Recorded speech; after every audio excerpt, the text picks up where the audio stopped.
Hei ja tervetuloa Maailmankylässä 2025 tokaan ja itse asiassa vikaan päivään. Mä oon toimittaja ja ihmisoikeusaktivisti Zahra Karmi.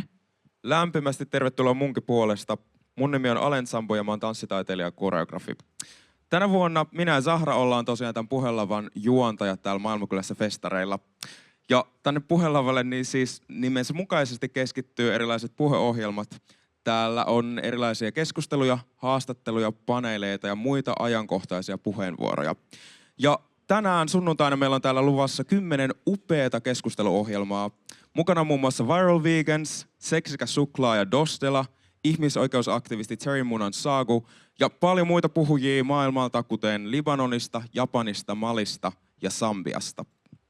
Eilen täällä festareilla oli 27 500 kävijää ja täällä puhelavalla oli 3300 katsojaa. Tämä on mun mielestä tosi merkityksellistä, sillä ihmisiä todellakin kiinnostaa rauha ja kestävämpi sekä oikeudenmukaisempi maailma. Ja niin kuin Zahra mainitsi, niin tämän vuoden Maailmankylässä festarin teemana on rauha. Ja tämän festarin aikana pysähdytään pohtimaan, miten rauhaa voi rakentaa isosti ja pienesti, yhteiskunnassa ja itsessä. Ja ehkä me löydetään siihen yhdessä uusia näkökulmia, toivoa ja toimintaa. Vielä kerran tervetuloa kaikille teille, jotka olette tänään täällä Suvilahdessa paikan päällä, että siellä streamin toisella puolella. Maailmankylässä 2025, let's go! Woo, woo, woo, woo. Next on stage is Malian musician, filmmaker and UN Goodwill Ambassador Inna Modja. She'll speak about the powerful role women play in fighting climate change and desertification, and how empowering women leads to stronger and more just climate solutions. With over 15 years of activism, Inna Modja is known for her inspiring voice and global work for gender equality and climate justice. And as a part of this program, we'll also watch a short film titled Mother Earth, which highlights how access to rights, resources, and representation can transform frontline communities and bring hope in the face of adversity. So first, we're watching the short film Mother Earth, and after the film, Inna Modja in person. And now, let's give a round of applause for the first program of Puhelava today. Woo!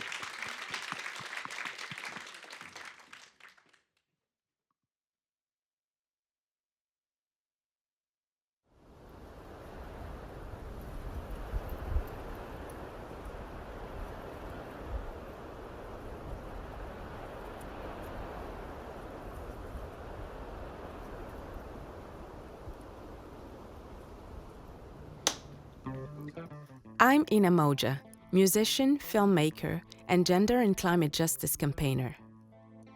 A few years ago, I set on an 8,000-kilometer journey along the Great Green Wall, a visionary African dream to restore millions of hectares of degraded land and in doing so, restore communities and hope. I traveled from Senegal to Ethiopia, across the width of Africa, where I saw my people grappling with the impact of desertification, conflict, and forced migration.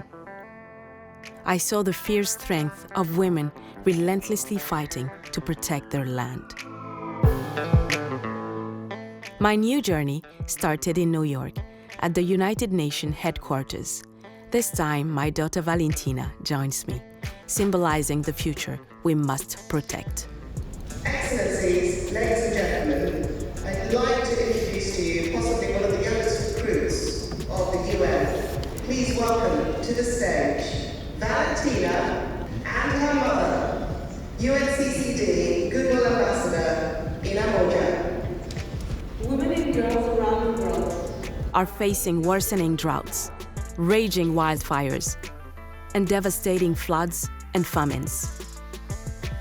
What happens to our planet, our land, our climate impact them first and most. And yet, they know best how to protect and restore the land. That's why today, women leaders gathered here in New York and around the world are calling for a step change in women's role in managing our land. And we call on the leaders and global community to stand up for us in our pursuit of equal and full rights to land. Her land, her rights. When there is scarcity, land degradation with droughts, those who do not own a large part of the land are the ones that are most vulnerable, and women are those. We cannot talk about women without talking about the land. She's the one who have a lot of traditional knowledge to restore the degraded land because she's caring about her next generation. Always when the women have the full political rights and possibilities, they also get the very good results.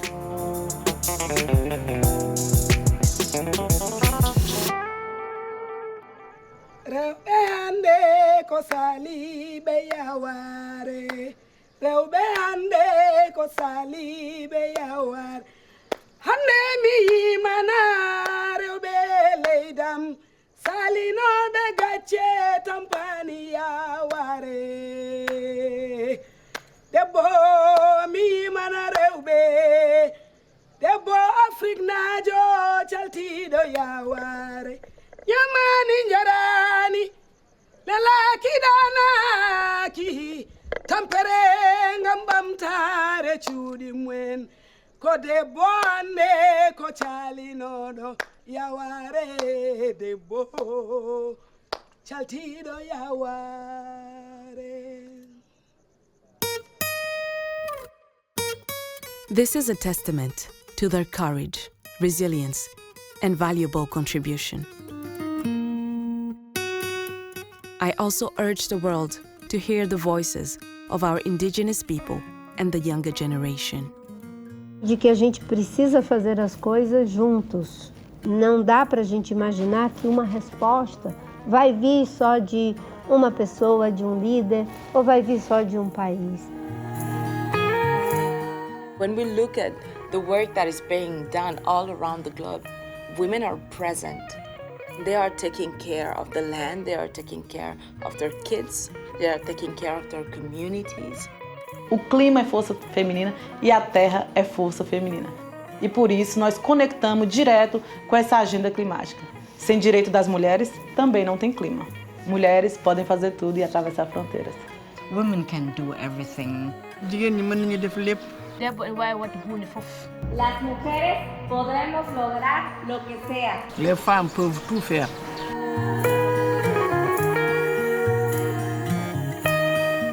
If we want to make a change, we should focus on listening to women, because if we help women, we help the whole community. I wanted to tell the stories of women making an impact and working hard to protect all of us. A lot of people might have forgotten that nature is doing a lot of services for us. We are crossing a threshold where we're not that easily are able to go back, but we actually go forward by a lot. And that can also happen within the Earth system.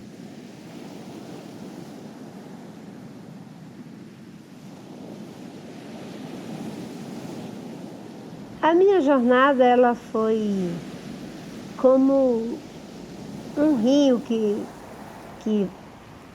tem o seu leito aberto pela água que empurra os sedimentos.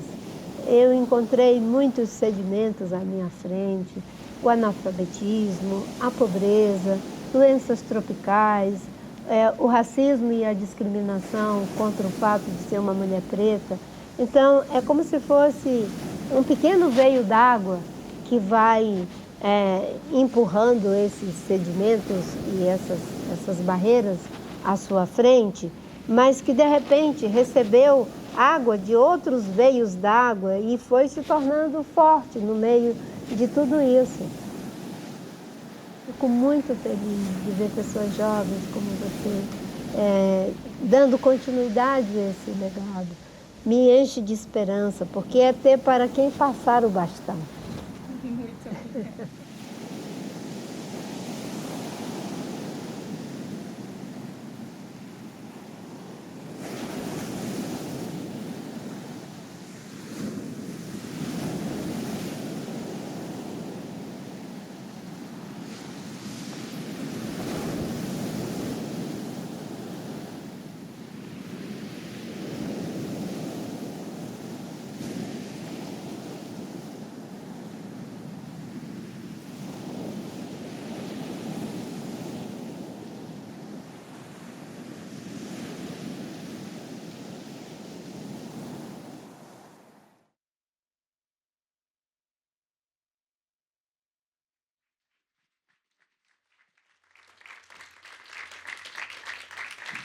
Good afternoon.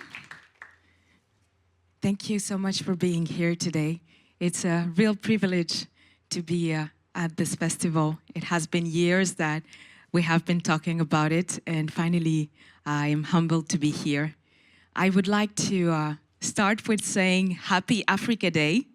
Today, on the 25th of May, we celebrate a continent that we all have originated from, and a continent that has a lot to offer and is where I'm from, and still faces challenges, but also have a great contribution to the world. So I'm Inna Modja, like you saw in the film. My journey started in Mali, where I was born. I'm an indigenous Fulani woman, and I come from a family of 7.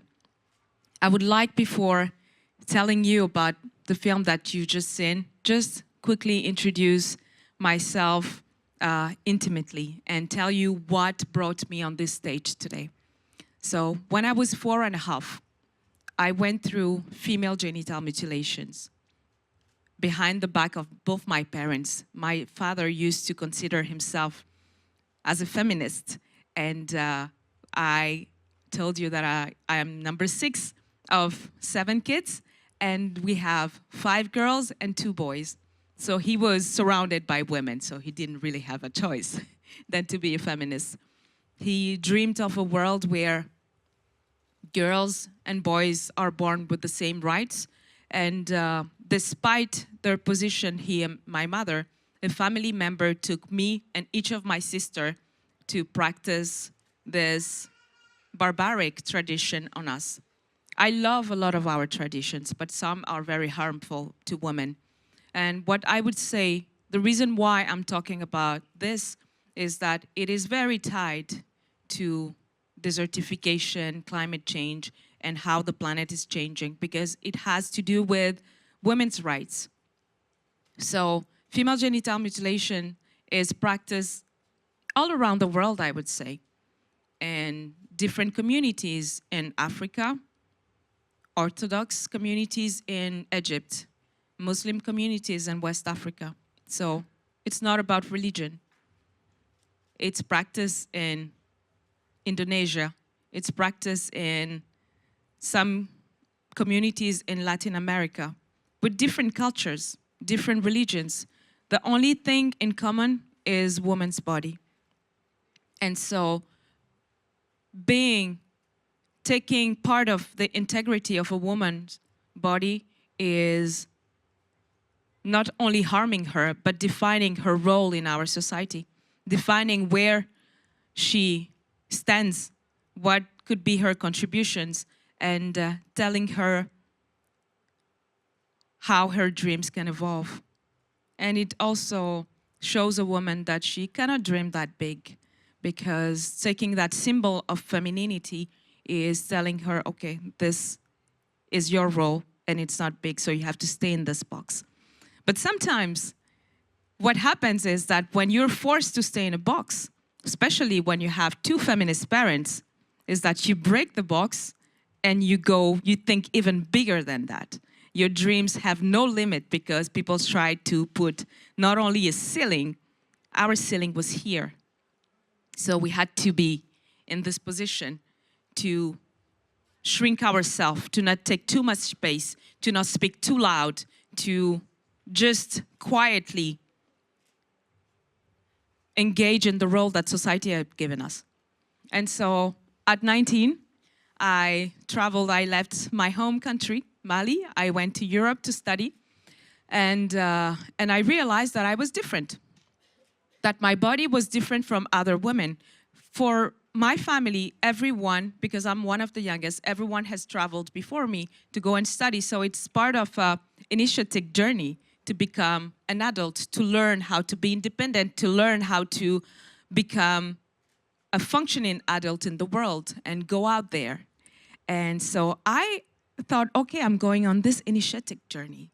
And that's something that is very important in our cultures in Africa is we have this oral culture. So the initiatic journey in Mali, I've heard about it in the books of Amadou and Pateba. I've heard about it in the stories that were told.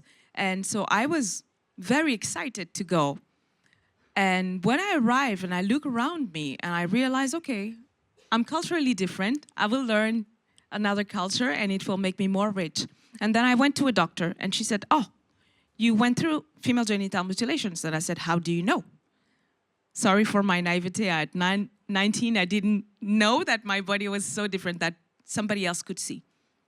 And so at that moment, I realized, okay, I have two choices. Either to just embrace what happened to me, do something about it, or just mourn what I thought my life would be, keep that anger fighting against me, and shrink myself and just be depressed for the rest of my life. So I chose the first option, to do something, to stand up for not only my rights. I felt that I would never get back what I had lost, but I said to myself, I am going to fight back. I'm going to raise my voice to make sure that other young women will not go through the same thing. And by doing so, I started going through nonprofits and understanding what it was. And the more I looked into it, the more I realized that there are different kinds of abuse that women face in the world. It can be domestic violence, it can be harassment, it can be... So gender inequality was everywhere that I turned around. And I was like, okay, this is so much for me. If I start to just get angry, I need to put that anger somewhere. Otherwise, it's going to destroy me, because I'm someone who I do things 1000%. When I involve myself in something, I go really hard, like young people say. And so I realized that climate was one of the big enemies of women. That when there is climate change, the impact of it is something that really affects mostly women and girls. And I will tell you 3 stories about that. One is a story of ownership and equality and access to land, because as you saw in the film, women are 50% of the workforce of agricultural land. Knowing that where I come from in the Sahel, 80% of people in rural areas live from a form or another of agriculture. And if they cannot make a living, there are consequences. And to know that women don't even have 15% of land ownership, it's something that to me doesn't make sense. So I'm neurodivergent, and I'm about things that make sense. So when it doesn't make sense, I think, okay, what can I do? How can I participate in making a change? So land ownership is something that we have been, myself and my honorable mentor, President Tarja Alonen. Thank you for being here with us today. Has been a huge inspiration, an iconic figure for this fight. Ownership is giving you the right to not only make a living, but to transmit as well to the younger generation. So that's a campaign that we have been leading called Her Land. And it's a global problem. It's not only in Africa, it's a global problem.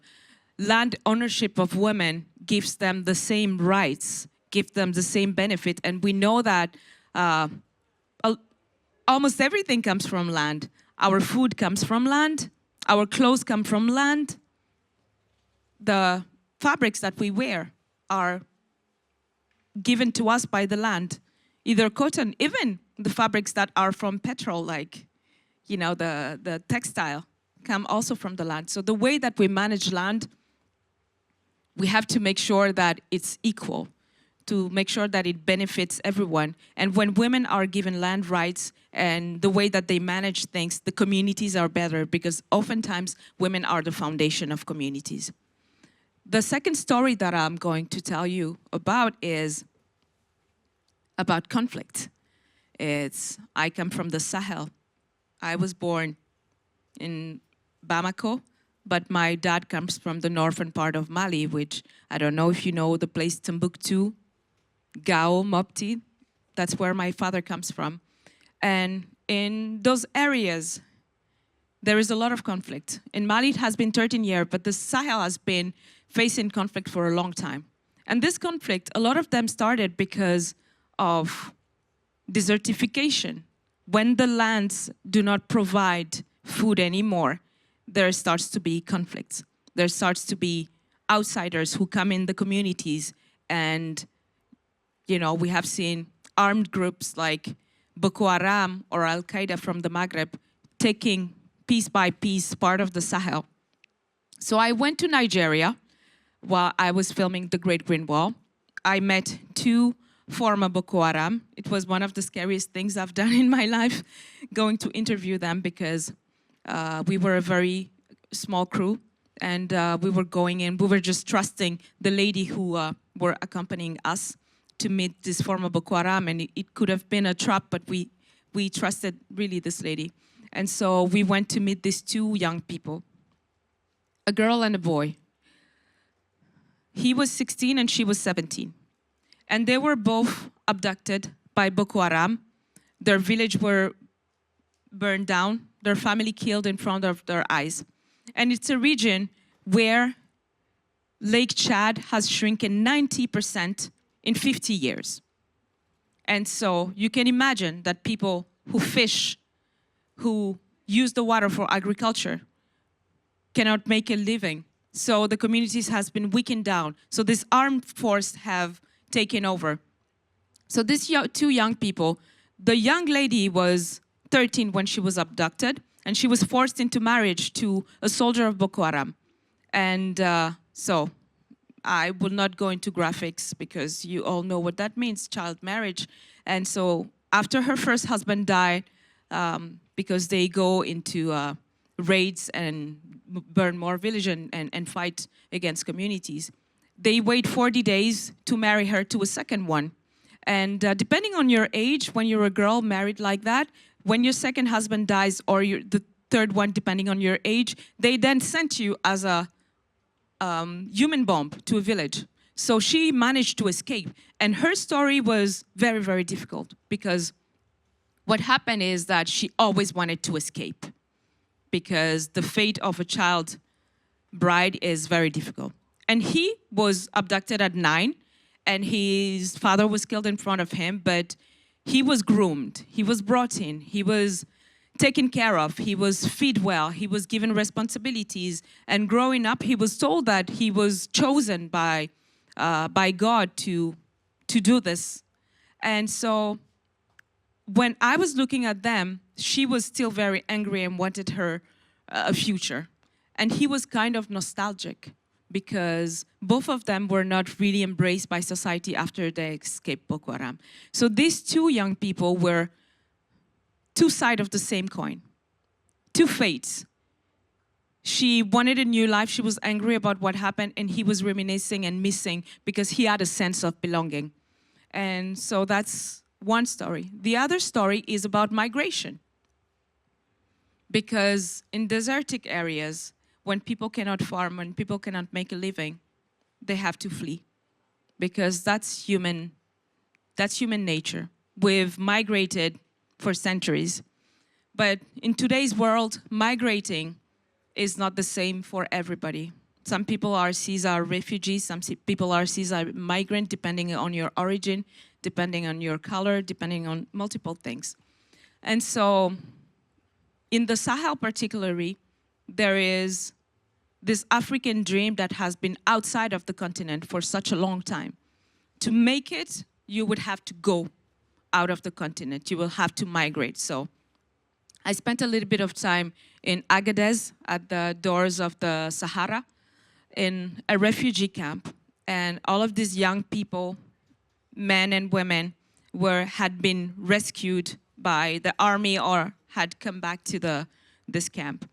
And they were found mostly in the desert, because they were coming from all around Africa, going to Agadez, trying to go to Libya, and then getting on those boats through the Mediterranean Sea, get to Europe.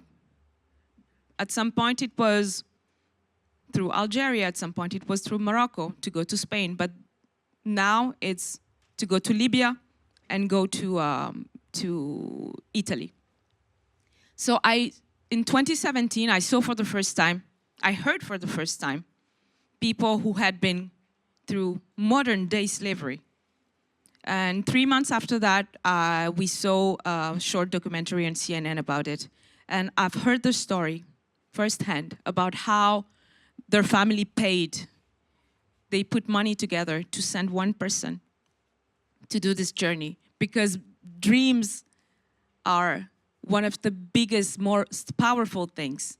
It can make you go through a desert because you dream about getting somewhere. You think that you're going to realize, and you're going to realize yourself. You're going to build yourself up.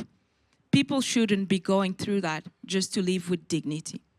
So for me, meeting these young people telling me that they've managed to get the money, to get to Agadez, to have the journey in the desert, which is the deadliest part.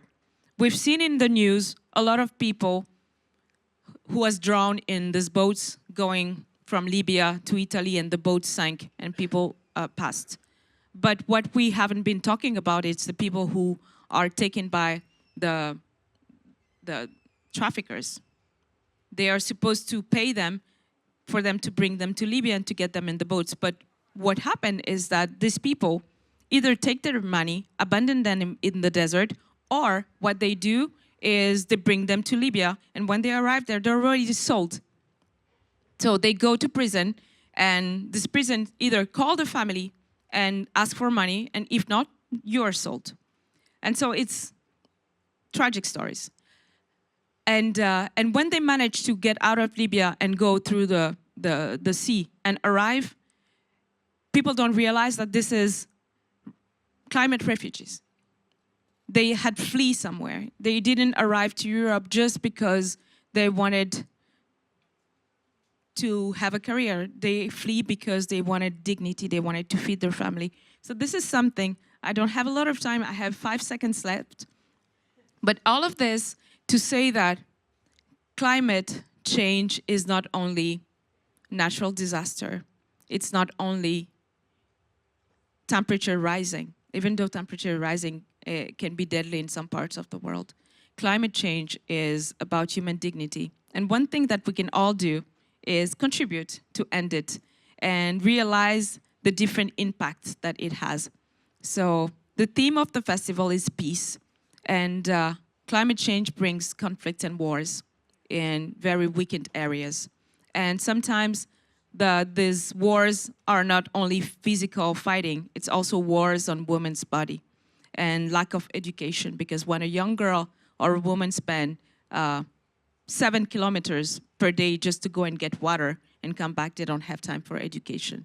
So if we want this next generation to have equality, we have to work on getting access to education, getting access to land ownership, and helping women to get their voices raised for all of us. So this is not a work for only women to do for the next generation of women and girls.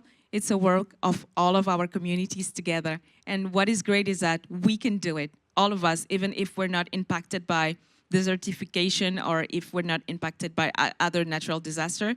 We are part of contributing to the climate change. So every action that we take is an action that is going to make a change and impact for the better, everyone. Thank you so much. Thank you.